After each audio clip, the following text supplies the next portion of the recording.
listening to the Pharmacy Podcast Network.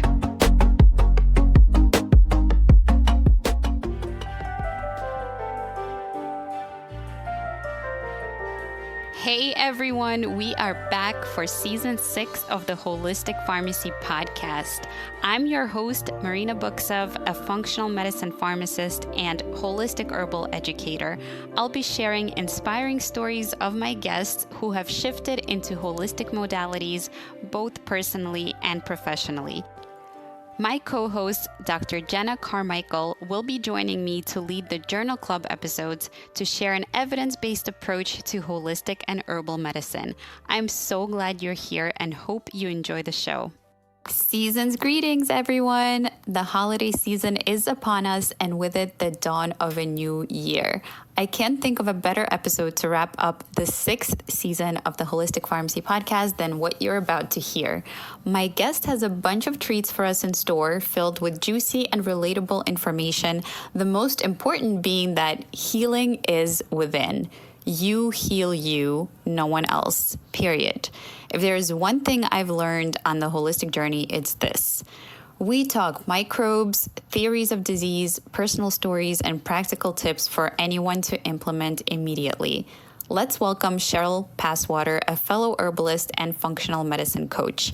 Cheryl got into the healing world on her own journey, a long road of dealing with parasites, mold toxicity, Hashimoto's thyroiditis, gut issues, food intolerances, leaky gut, chronic inflammation, and immune system gone wild. That healing journey led her into the world of fermentation. That journey led her to health coaching. That journey led her to herbal medicine. And that journey ultimately into functional medicine. She's passionate about helping people reclaim their health, happiness, vitality, and become their strongest selves. Cheryl is AFMC certified in applied functional medicine, a certified health coach, master fermentationist, artist, writer, and podcaster. So join me for this amazing episode. Hi, everyone. Welcome back to the Holistic Pharmacy Podcast. I have a very dear friend here and a guest on this episode. It's Cheryl Paswater. She's wearing many hats, including the one she's actually got on. She's a functional medicine practitioner, master fermentationist, and health coach. So welcome to the show, Cheryl. Thank you. Thanks for having me. Yeah, so we met online in my holistic pharmacist group, and we've been following each other's work ever since. We had a Facebook Live. We talked about post-COVID and other things. You lived for a long time in Brooklyn, which is where I live. So tell us a little bit about, where you hail from, and a little bit about your journey into functional medicine. Sure. So again, my name is Cheryl Paswater. I guess originally hail from the harvest land state of Indiana. But I lived in New York City and Brooklyn for 16 years. I actually ended up there for graduate school. I have a master's degree in art history and also an MFA in painting. So I have a background in the art world. And then I currently hail from Atlanta, Georgia. Or live in Atlanta, Georgia.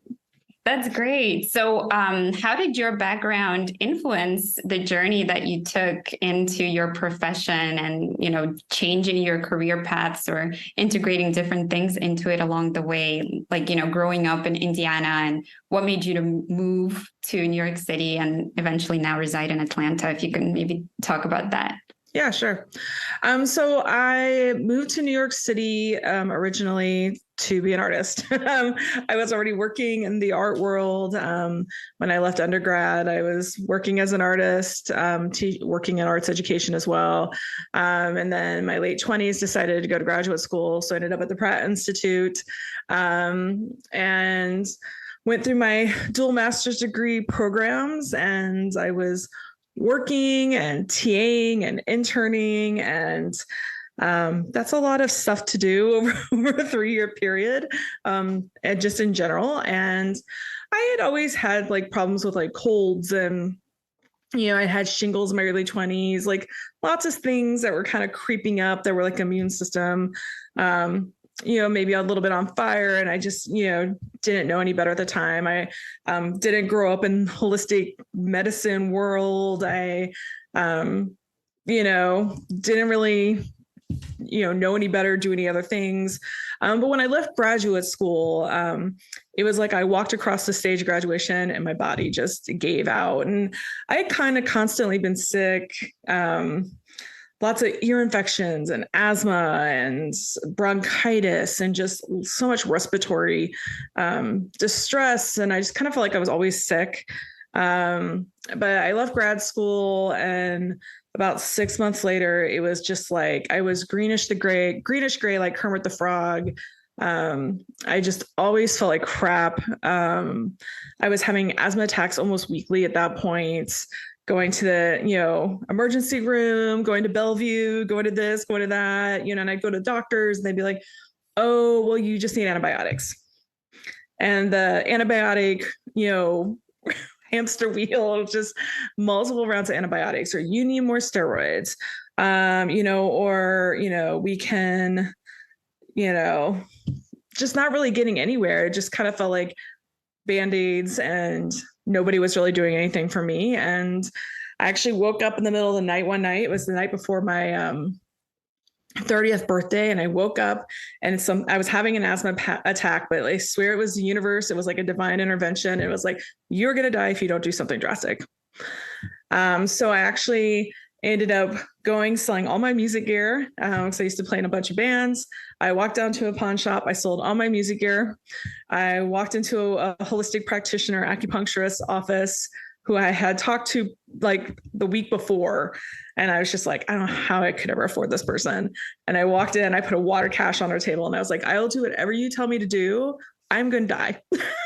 I will do anything. I had been a vegetarian for 15 years. I was like, I will eat meat. I was prepared to do that. Like, I was just like, I cannot keep going like this. Like, I was, sleeping 12 hours a day and going to work and coming home and taking like a 3-hour nap. So I was sleeping like 15 hours a day. It was just like, I was always either asleep or laying around with no energy. And I just felt cruddy. So I started changing my diet and making some big changes. I worked with her for about a year, and my immune system was just finally starting to really recover quite a bit. And then I decided to do a candida cleanse for like a year. And I was just like, okay, so it's no sugar, it's no alcohol, low sugar fruit, and eat real food, like supplements. I was like, I can do this. And I was so dirt poor. I had all these hospital bills. In fact, I spent about 6 months of that year completely homeless, out of housing, paying off my medical bills, and like crashing with friends, subletting, staying wherever I needed to do. But I stayed on that freaking candida cleanse. And at the end of the year, I healed my asthma. I never had another asthma attack. And I was just like this, like really mind blowing thing of like, crap, we can heal ourselves. Like, if you really want it, you can do it. And it was both mental game and like the physical game and other. Fast forward a little bit further, maybe a year later, I was just reading like a lot of Sally Fallon and Michael Pollan and the China studies, just like all these books. I was just constantly going to the library, checking out books. And again, still dirt poor, stinky New York City summer, just completely, sweaty balls, riding your bike everywhere. And the person I was subletting my apartment from had left her kombucha SCOBY behind. She was like, just ferment something if you want to. And I was just like, and I remember reading this book one night, because I've been reading about fermentation here and there, but this is kind of before like fermentation became a buzzword. This is before I knew who Sandra Katz was. This is before a lot of things. And I was staring at this kombucha SCOBY one night, and it just like occurred to me that every culture in the world eats fermented food but us, but we're the sickest. And I was mentally it was like, wow. And then just as somebody who likes making stuff and process, and I think just my artist brain, I was like, okay. So I started making kombucha. I was making too much. I started making sauerkraut and other things. And I was giving to friends, and next thing I knew, I was selling to friends. And the next thing I knew, I had started this rogue mafia style fermentation CSA in Brooklyn. And so I had it in the back of a CSA for a while and a coffee shop. Eventually I had a refrigerator locked up in an alley behind my friend's bar. You would get the code, get your ferments, put your cash in the jar, lock it back up, walk back out.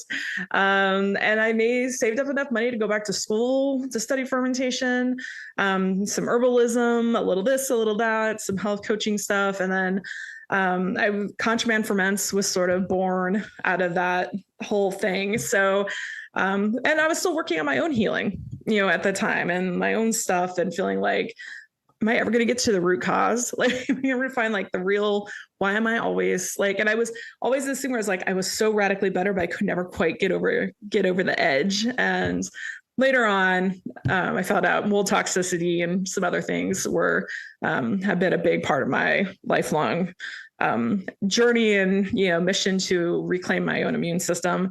But yeah, so Contraband Ferments happened. I started randomly teaching. I got asked to teach a couple workshops. I thought, oh, this will be fun. I'll practice, whatever. And then that kind of blew up, and I was teaching about 250 in-person workshops leading up to the pandemic. And then I finally decided to go back to functional medicine school, really because I'm tired of seeing people push through the system. And I was spending 30 to 60 minutes at the end of every fermentation workshop, helping people try to deal with their own gut stuff or find good practitioners, or just being, again, pushed around the same way I had kind of been pushed around. And I was like, well, when you see stuff like that and you've been through it yourself, you either do something or you sit on your hands, and I'm going to do something kind of lady. So that's the long version of the short version. Wow. Well, thank you so much for painting that vivid picture for us. I mean, I could really see that you are an artist just as much as with your words as with other mediums potentially. And you're speaking into so many things that we talk about on this podcast, which is really like how acute care does have an amazing role. But when you're getting the same exact back and forth in and outside of the hospital rotating door, like something else is going on, and we can't just keep giving a Band-Aid or an antibiotic when it's just so consistent and so persistent. And, functional medicine, it has really coined its term and getting down to the root. And I also want to give a shout out to my herbal teacher, Vanessa Chakour, for writing Awakening Artemis. And she talks about having asthma and other things too, that she was able to heal with plants and plant medicine. And it's not just about like ingesting a plant instead of ingesting a drug or anything like that. It's really about what you're describing, like a healing journey and getting down to layers and working with multiple practitioners to get down to that. And it's usually not just one root cause, right? We always talk about that. There's multiple factors. There's internal and external things contributing to it. And like you said, the mind-body connection of like having that perseverance and that will to even make these changes to what we're putting inside our body, and having access to those things too with our budgets. And, you touched on so many important points that people encounter on their healing journeys. And sometimes it's not just going to be like, okay, I go to the practitioner and they're my savior. There's just, you might have to work with somebody who teaches you and motivates you as a coach, somebody else who maybe runs a test on you, somebody else that maybe helps you more with like a body connection, or actually moves your physical body in certain ways. Like I know you like the chiropractor. We talked about that. So it's not that there's this one savior out there, right? And everybody has to go to that savior. It's that we are, like you said, our own savior, our own healer. And there's sometimes just multiple levels to it that we have to unravel. Yeah. But you nailed it. You nailed it. I nailed it. You nailed it. Well, I always say, it's like we have many teachers, right? Also through life. And so, I was recently at my acupuncturist's office, and he has this shelf kind of tucked up in the corner of his office, and he's got all these little photos and frames of his teachers, just the people who have taught him well and transformed him both as a person, as a practitioner. And I remember being like, oh my gosh, I'm going to do that in my own office. I was like, I love that. Right. It's a little bit of homage, and it's remembering your roots and where you've come from and the people who have helped you and the people who have taught you. And, healing is so multi-layered. There are things that 20 years ago, I would have never been open to that I'm open to now. Right. Yeah. And I think that's so true of the herbal lineages as well, where we are taught, we're like descendants of different herbal traditions and teachers. And it's not just like go to university, get this degree, sign it by the dean or, by this person who handles licensure. It's much more personal, and healing is personal. It's a personal journey. And like you also said, you have to be open and willing to make those changes. And that's such a key component, which is why it does take, they say that it takes a village to raise a child. It also takes, a lot of community. And that's also a missing piece, I think, is like COVID was showing us, isolating each other and ostracizing each other and dividing each other is counterproductive, So if we study loneliness as a contributing factor to mortality and morbidity with cardiac disease, which is what was at the root with a lot of issues, even with COVID or without COVID, it's still the leading cause of death, and it just compounded with all these other things. So I love that you said about that culture, right? Cultures, culture, right? Essentially all cultures, culture, food. So I want to talk a little bit about your fermentation journey and gut health. And if you could just also speak to the Candida diet as well, because there's some controversy about kombucha or other sorts of fermentation, including with dairy. So can you bust some myths for us here? Sure. So, let's talk about Candida, I guess. So, and it's funny, I just did an Instagram live earlier today with my friend Jessica at Full Circle Wellness. And I was talking about this a little bit, but I was like, nothing lives in a vacuum. There's not any one medicine that's necessarily going to work. Everybody's bodies are different. What works for you isn't necessarily going to work for me. And I think fermentation is the same way. I think a lot of people think fermentation is a cure-all. And I'm like, this is powerful medicine, but it isn't a cure-all. And while in theory, our bodies are meant to be able to tolerate, handle, accept fermented foods on a regular basis. That's why our ancestors always used them. We unfortunately live in a world full of toxins and chemicals and exposures and fluoride and chemtrails and the stuff we put on our skins, estrogens, all kinds of things. And those all interfere with our gut and our gut's ability to handle fermented food. But there's I like to put fermented food sort of in categories. And I think this is a good way of explaining it. So there are foods that are fermented that are what are called lactofermentation, lactic acid fermentation. And those are things that are more like vegetables. So I would say, sauerkraut or kimchi or pickles, stuff like that. Bacteria is like the kind of main vein or category, of those foods. There are other ferments that are more yeast based. So if you think sourdough bread, you think vinegar is another really good one. Yeast is their thriving most notable thing. That's their kind of category. And then we have ferments that are mold based. So if you're thinking, miso and amazake, koji, et cetera, those things all, tempeh, those things all sort of are in their own zone. And then there are some ferments that can cross in between things. And so when we're talking about something like Candida, which is, a systematic yeast overgrowth,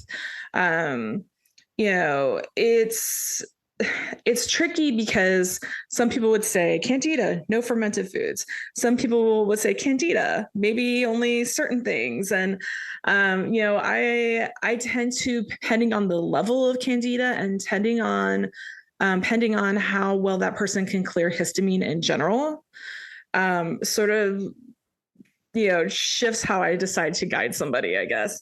But, with Candida, I would say for a chunk of people, and I'm not going to say all people, because again, nothing is always black and white.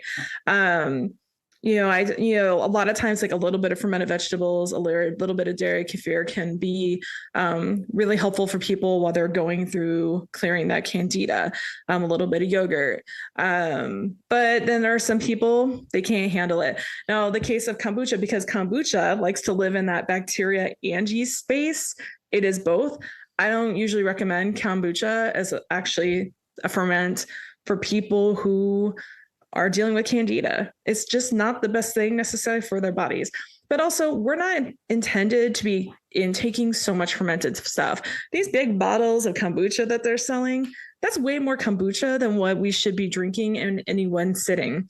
I had another health coach who came to me a couple of years ago, and she was like, hey, I have this client. We've been bringing in some ferments, but her reactions are getting worse. I just can't figure out what's going on. I was like, well, what ferments? And she's like, some fermented vegetables. And I'm like, okay. And I was like, what else? She's like, well, some kombucha. And I was like, how much kombucha is she drinking? And she was drinking, 2-3 bottles of kombucha a day and couldn't figure out why she was getting migraines and having all these histamine reactions and all this stuff. And I was like, A, she can't tolerate histamine very well. And B, she's drinking way too much. Kombucha is not the drink for her right now. And that doesn't mean that at some point those foods might not come back in. But sometimes we need a break from them. I'm recovering from mold toxicity still, a mold exposure after a building fire 4 years ago, and that wiped out my microbiome pretty severely too. And I just took a year and a half off eating fermented food because I needed to heal my body more, and my body couldn't tolerate them, which was devastating when you work in the world of fermentation and you contribute to books and you teach and all this stuff. But I also try to practice what I preach best I can. And, and that's real. My body just couldn't tolerate them. Yeah. Could you speak to SIBO or histamine intolerance and how you would know that you're not tolerating fermented foods? Yeah. So histamine intolerance, some people have genetic markers where they just don't clear histamine well. Some people, their guts are a wreck, and because of that, they're not making enough DAO or HNMNT enzymes to clear histamine. There's some other nuances to it, but in general. Crap, I lost my train of thought. I'm so sorry. What was the question again? It's okay. So how would you even know that you're just not tolerating histamine foods or fermented foods? Yeah. So I would say, things like runny nose, postnasal drip, maybe you get stuffy,